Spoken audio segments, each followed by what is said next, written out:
So what is happening today in State House is a shame. It's a national shame that State House has become the theater of absurd. It's a center of corruption and money laundering. Public funds are stolen daily and used as bribes to the people of Kenya. But I'm happy that the people of Kenya are focused and they see far. So I want to ask the people of Murang'a to take note of their true leaders who are here with me today. These are the true leaders that we have in Murang'a. These are dependable leaders. These are people who care for their people. These are people who respect the people who elected them. In equal measure, I ask the people of Murang'a to take note of the traitors in the State House. Those who are selling the people of Murang'a for little money for their stomachs. And to take note so that 2 years down the line, the people of Murang'a will separate the wheat from the chaff and the chaff from the wheat and do the right thing and elect true leaders who are true representatives of the people and people who can represent them and who cannot sell their birthright because of cheap money. William Ruto does not need to call the people of Murang'a to discuss with them development.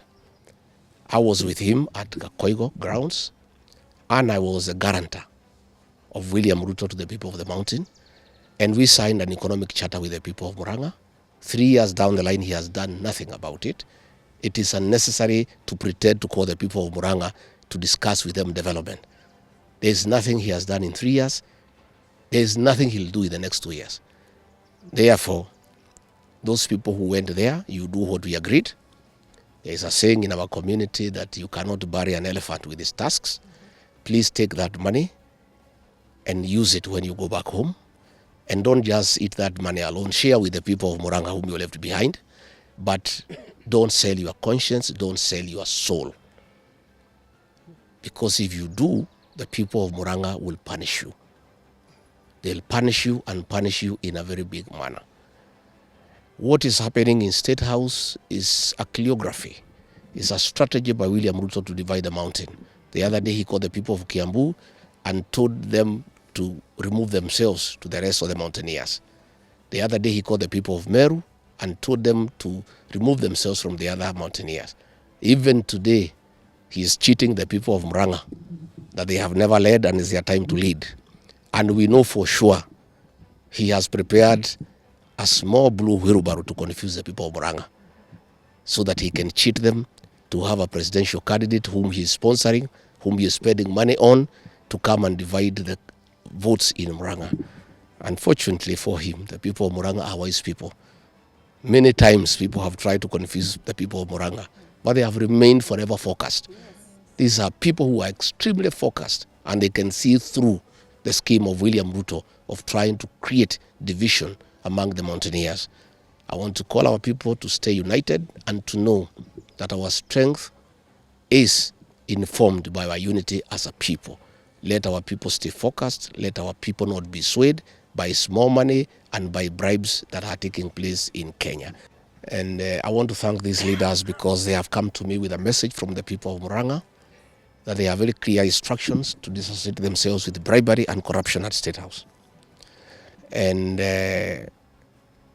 what you have done, you have demonstrated leadership, that you respect the people who elected you, and you are satisfied with the salary that the people pay you as taxpayers, and you are not willing to sell your people and what they believe in for little money. It is actually very gratifying that MCAs can refuse a bribe of 300,000 to do the right thing. I really want to commend these great leaders from Murang'a, and I ask the people of Murang'a to identify leaders who are selfless and who cannot sell them. The few leaders from Murang'a who are selling the community and the residents are greedy and only thinking about themselves. And I've come to the conclusion that we have a few leaders in this region who, if the price is right, they can even sell their own mother. It's really a shame. You know, today what is happening in State House is pure corruption and bribery. The other day, William Ruto was complaining that members of parliament are asking for bribes. But he is a briber in chief in his country. The other day, he called the people of Kiambu and spent 60 million shillings A week after, he called the people of Meru, spent another 60 million shillings. Today, he's going to spend 60 million shillings. He's giving people 10,000 each. That is 180 million.